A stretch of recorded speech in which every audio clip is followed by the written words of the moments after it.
I'm the Lord of the Vale, and the Lord of the Vale is a very important person.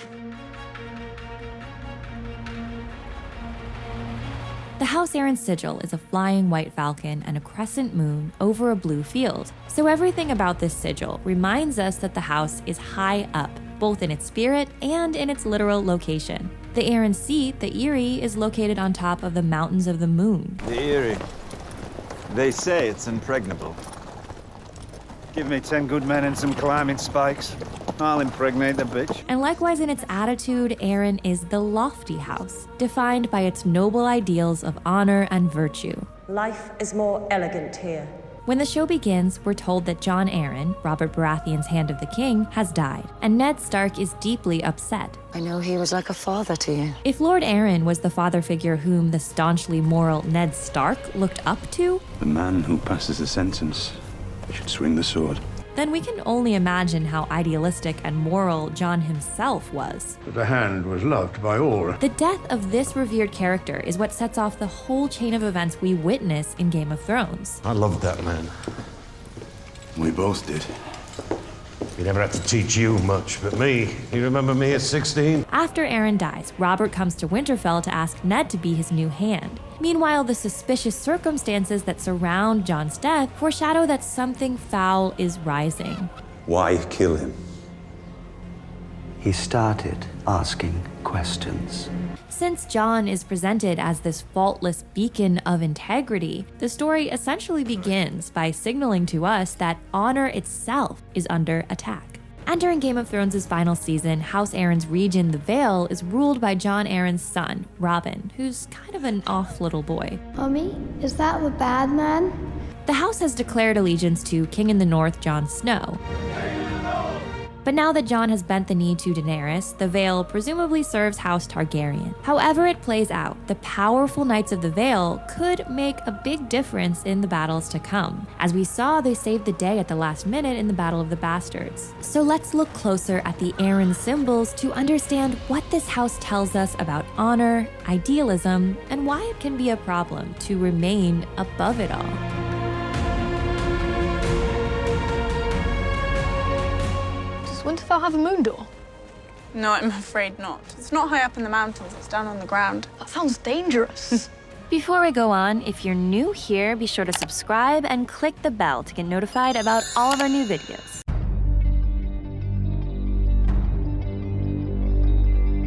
House Arryn's words are, As high as honor. This motto might spark an immediate question. Can any mere mortal reach so high as honor itself? This somewhat impossible claim gives us a hint that the Arryns are extremely proud people. Calm, proud, a world of high honor undisturbed by armies and men of low birth. One source of their pride comes from the fact that they can trace their ancestry all the way back to the Andals. Through their veins runs the blood of the oldest Andal nobility in Westeros. But through their brains runs an even older folly. That blood matters. And their boastful motto betrays that this house is a little arrogant about its virtue. The point of honor shouldn't really be to feed one's pride or announce to the world how honorable one is. High up on the Eyrie, the Arryns might forget that even if their setting looks like heaven, that doesn't make them gods, superior to the rest of their fellow humans. House Stark is also defined by its honor, yet its words are, Winter is coming. So that tells us that the Starks display honor not in their words, but in their actions. They walk the walk, while the Arryns talk the talk. My lady, I beg the honor. Let me be your champion. The honor should be mine. For the love I bore your lord husband, let me avenge his death. I'll fight for you, my lady. Allow me, your lady. And at times, the Arryns' tendency to put on a show of honor can get in their way, as we see in Tyrion's trial by combat after he's wrongly accused of trying to kill Bran Stark. Tyrion's champion, Bronn, freely uses crafty and unscrupulous fighting tactics, and that's why he carries the day over the Vale's Ser Vardis. You don't fight with honor. No. He did. Meanwhile, for all we hear of the Honorable Jon Arryn, there's a striking disconnect between the house's reputation and what we actually see of the Vale on the show. He killed your father. He murdered the Hand of the King. Oh, did I kill him too? Presumably, when Jon was alive, this house did embody its high ideals. But by the time of the War of the Five Kings, its values have been corrupted, under the leadership of Jon's wife, Lysa. Is this how justice is done in the Vale? You accuse me of crimes. I deny them. So you throw me into a cell to freeze and starve. Lysa is a Tully by birth, the sister of Catelyn Stark, but the Arryn environment has evidently not made her more noble. Open the moon door. Instead, it's fed her arrogance and sense of superiority without teaching her that true honor must be earned. We eventually learn that Lysa betrayed her most honorable husband, Ned Stark's role model, for the most cartoonishly dishonorable man in the story, Peter Baelish, aka Littlefinger. You gave me those drops and told me to pour them into Jon's wine, my husband's wine. When you told me to write a letter to Cat. Seduced by Littlefinger, Lysa killed her husband and then wrote to her sister to accuse the Lannisters of his murder. She says Jon Arryn was murdered by the Lannisters. It seems odd that this woman links these two men who are total opposites on the morality spectrum. Her marriage to Jon was actually arranged to unify the Arryn and Tully houses during Robert's Rebellion, just as Catelyn's marriage to Ned was arranged to bring together the Tully and Stark houses. While Ned's and Catelyn's union did grow into a mutual love and respect, Lysa didn't love Jon. She confessed to me she never loved Lord Arryn. The fact that the real object of her affections is the despicable Littlefinger symbolizes that, while it retains the high-minded rhetoric, House Arryn has been penetrated by dishonor and become rotten to its core. A successful courtship would make Lord Baelish acting Lord of the Vale. Titles do seem to breed titles. So we might read the Arryns as representing both good and bad versions of pride. My father, my husband, my sister, they all stood between us and now they're all dead. That's what happens to people who stand between Peter and me. Ultimately, though, Lysa's fate reinforces the importance of true honor, because it illustrates that you reap what you sow. If you engage in betrayal and deceit, I lied for you, I killed for you. This is what comes back around to you. I have only loved one woman. Only one. My entire life. Your sister. As in the end, the flattering Littlefinger proves as faithless to her as she was to Jon. You pushed her through the moon door and watched her fall. Do you deny it? I did it to protect you. You did it to take power in the Vale. Meanwhile, Littlefinger's own treachery finally comes back to bite him as well. You had Aunt Lysa send a letter to our parents telling them it was the Lannisters who murdered Jon Arryn, when really it was you. The Arryn house colors, blue and white, evoke the sky. In the books, the Arryn blue is distinctly sky blue. So this imagery associates the Arryns with the space above the earth, with the heavens themselves. And the house feels removed from the earthly concerns and conflicts of the rest of the realm. The arrogance of isolation. For much of the War of the Five Kings, House Arryn has acted above it all, as Lysa claims neutrality, despite her sister's pleas for help. Knights of the Vale will stay in the Vale where they belong, to protect their lord. Of course, we come to learn this claim is hypocritical, as Lysa helped start all of this trouble by poisoning her husband, and she's never been neutral by any means. The conflict between the Starks and the Lannisters, it was you who started it. And during Robert's Rebellion, Jon Arryn did not hide behind any excuse of isolationism. I doubt Jon Arryn had even prepared for civil war when he raised his banners instead of handing over his young wards, Ned Stark and Robert Baratheon, to the Mad King. Honor demanded, and Lord Arryn obeyed. So this tells us that its isolationist instincts do not represent House Arryn's better nature. Blue is associated with consciousness, intellect, and calm tranquility, and the majestic Eyrie captures this mood. The color has connotations of loyalty and truth, the qualities that Jon Arryn was known for. When he died, he was investigating the true parentage of Cersei's 3 children, not content to accept the lie that Robert was their father, and that's why his final words were about Robert's black-haired genes. The seed is strong. White is associated with innocence, faith, purity, and cleanliness, again getting at the house's aspirations of nobility. In fact, blue and white together are the two colors associated with the Virgin Mary. So its colors link the Arryns to virtue. But their righteous image can yield a false piety, as we've seen with Lysa. And the house's constant looking toward the sky can make it feel out of touch. When Tyrion is leaving the Vale, he meets the region's hill tribes, who are the opposite of the Arryn image in every way. They're uncivilized, mercenary, savage fighters. They do seem rather ferocious. Ferocious?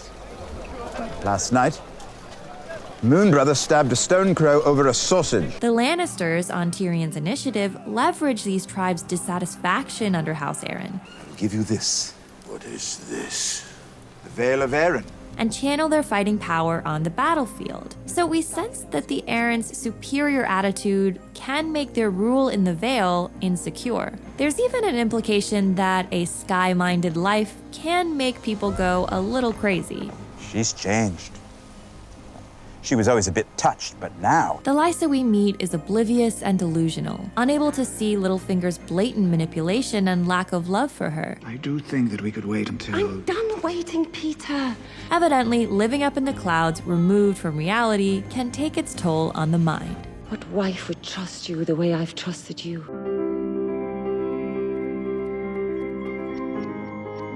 House Arryn's animal is the falcon. A falcon? A gerfalcon. Greatest and rarest of birds. Their family history says that Sir Artus Arryn, known as the Winged Knight, rode on a huge falcon to conquer the Vale. Sir Artus Arryn, the Andal general, flew on the back of a giant falcon and slew the Griffin King on top of the tallest mountain. A falcon builds its nest very high up to protect its vulnerable young. And likewise, Lysa Arryn is obsessed with protecting her son. She spoils and infantilizes her little Robin. He's just trying to frighten us. As symbolized by her breastfeeding the boy for many years beyond his infancy. Feeding him from her own teats when he was 10 years old. In the books, we learn that Lysa has lost a number of other babies, so this sheds some light on why she's so paranoid about her only child's safety. And in fact, it's not that crazy to want to hide your young away out of reach in this world, where anyone with a claim to power should fear that their children will be mercilessly attacked. Of course I fear for the safety of my son. Are you an idiot? As the saying goes, just because you're paranoid, all the same, Robin is ruined by overprotection. She loved her son so much she became overprotective. He needs to learn how to swing a sword, how to ride a horse. He's weak and unskilled at fighting. Lord Arryn will never be a great warrior. Great warrior? He swings a sword like a girl with palsy. And seems intellectually stunted, too. The falcon is a bird of prey, just as the Knights of the Vale are a skilled, impressive army. Arryn's fearsome bird reminds us that the house's beautiful appearances mask a deadliness. The Arryns use their height as a weapon. Look down! Look down! They put Tyrion into a sky cell where he's terrified of falling asleep and rolling over the edge, adding an element of psychological torture to the usual stress of being a prisoner. And the Arryns kill people through their moon door. While it may appear more elegant to throw someone through a scenic hole in the floor instead of chopping off their head, this is in fact an especially gruesome and inhumane way to kill someone, due to the terror of the long fall before the victim's life actually ends. Do you know how far the fall is? No. Neither do I precisely. Hundreds of feet. Thus, the moon door captures a key aspect of Arryn. This house is stunningly beautiful, so high up above our normal world it feels almost supernatural. Yet behind this enchanting exterior, there's a treacherous, lethal temperament. It's fascinating what happens to bodies when they hit the rocks from such a height. The impact breaks them right apart, like eggs dropped on the floor.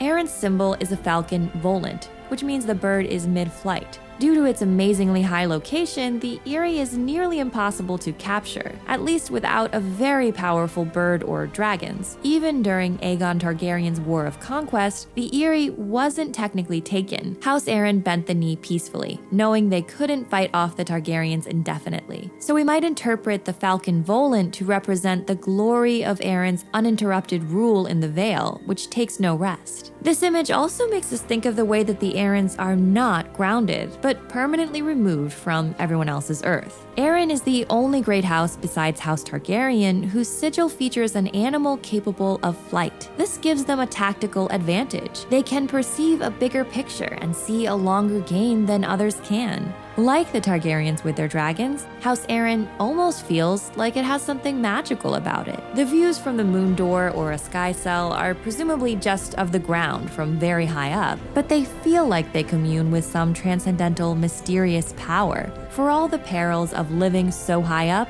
this does offer an unusual, truly gorgeous perspective. Through the shadow of Jon Arryn, Game of Thrones emphasizes that having a code of honor is as crucial as it is perilous. Jon Arryn and Ned Stark were good men, honorable men. But they disdained the game and those who played. Honor gives purpose to one's life, but blind honor, which refuses the counsel of intelligent strategy, can lead to an early grave. After all, the Vale's isolation does breed an abundance of honor and pious bleating, which governs their decisions instead of foresight. Still, even if he died prematurely, Jon Arryn lived the life of a deeply good man. Lord Arryn was a kind and trusting man. And he gave the people 17 years of peace. We know that's no small feat given this crowd, so making honor your target, aspiring to reach its heights even if you must fall short, yields worthy contributions. And as Ned Stark points out, to some, honor does mean more than a long, cozy life. You think my life is some precious thing to me? That I would trade my honor for a few more years. We must always be careful when climbing a mountain, lest we fall or end up touched after spending too long with our heads up in the clouds. I'm the Lord of the Vale. When I grow up, I'll be able to fight anybody who bothers me. Yet in the end, we can take inspiration from the true Arryn, who strives for an impossible standard of goodness, to live as high as honor itself. Lord Arryn gave wise and prudent advice, but I fear His Grace doesn't always listen. Hi guys, it's Susanna and Deborah, and we are The Take. If you like what we're doing and you're new here, please subscribe. And if you have the means and you want to, please consider supporting us on Patreon. And there's also a new feature here on YouTube where you can hit that join button and become a member right here. Thank you so much for watching.